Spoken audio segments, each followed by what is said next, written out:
Olá, tudo bem?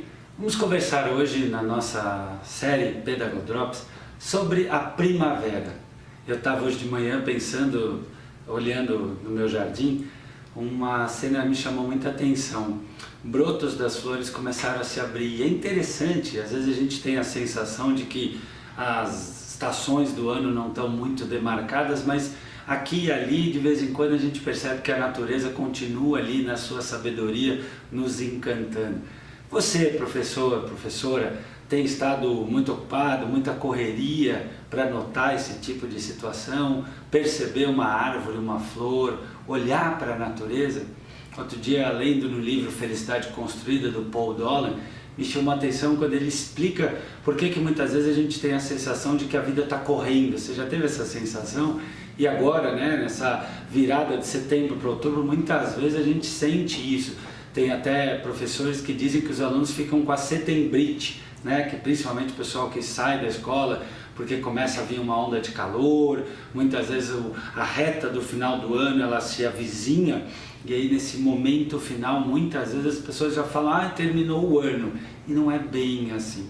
Todo dia começa e termina um ano. Se a gente olhar, todos os dias o ano começa e o ano termina.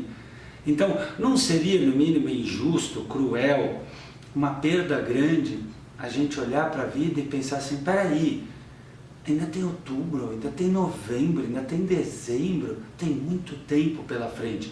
É verdade que se a gente pensar no calendário escolar, nem sempre a gente consegue cumprir o ideal ou o planejamento, e isso dá um frio na barriga porque a gente tem várias cobranças, principalmente as internas. Mas hoje eu não quero falar de cobrança, hoje eu quero falar de um outro lado. Eu quero falar de como é que a gente está por dentro, como é que está o nosso florescer, como é que está a nossa qualidade de vida. Sim, até porque se a gente pretende alcançar metas, cumprir planejamentos, atingir os objetivos, a gente tem que sim cuidar da nossa saúde. Quando a gente está guiando um carro, não adianta a gente simplesmente falar assim, eu não tentei para parar para pôr gasolina. E no teu coração tem gasolina? E no teu olho tem gasolina? E no teu cérebro tem gasolina? Gasolina como combustível, como força, como aquela energia que faz fluir. Você tem fluido? E se a gente pensar nesse florescer, a gente pode pensar em usar as três principais ferramentas de contato com o mundo: o visual, o auditivo e o sinestésico. Então o visual é o que a gente estava falando no comecinho. É olhar para a natureza. Você sabia que tem pesquisas, e o Daniel Goleman fala disso no livro Foco, que só de olhar no descanso de tela uma cena da natureza, o mar, o lago, uma montanha, já acalma?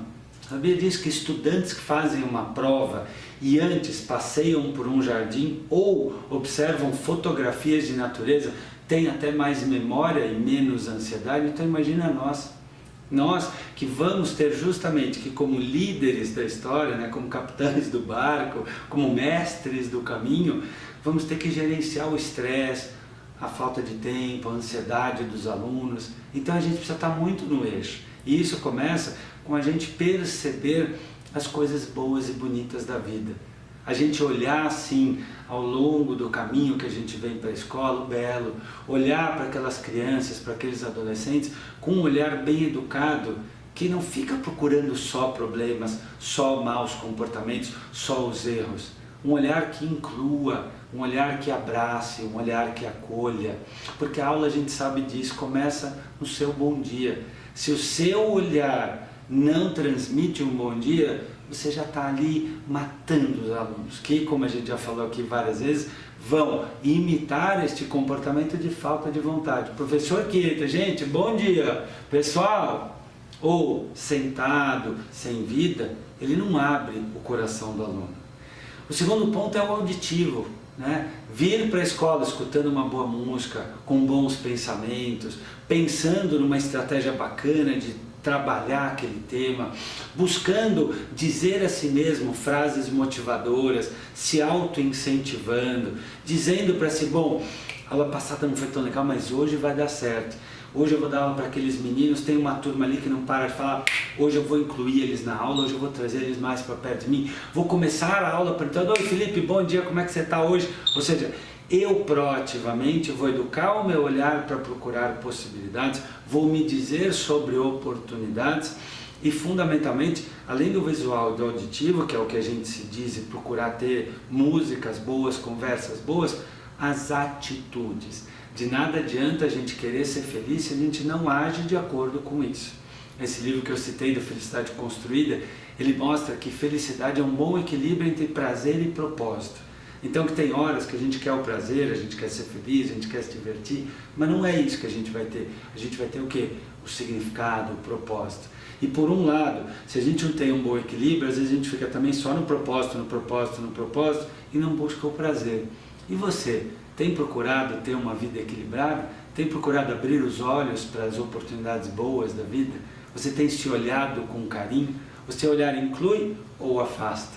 O que você tem dito para si sobre a vida, sobre este final de ano? Como é que você quer chegar nesse final de ano? Você quer chegar bem, feliz? Então que tal se dar a oportunidade de aproveitar a primavera e abrir o coração? Um abraço.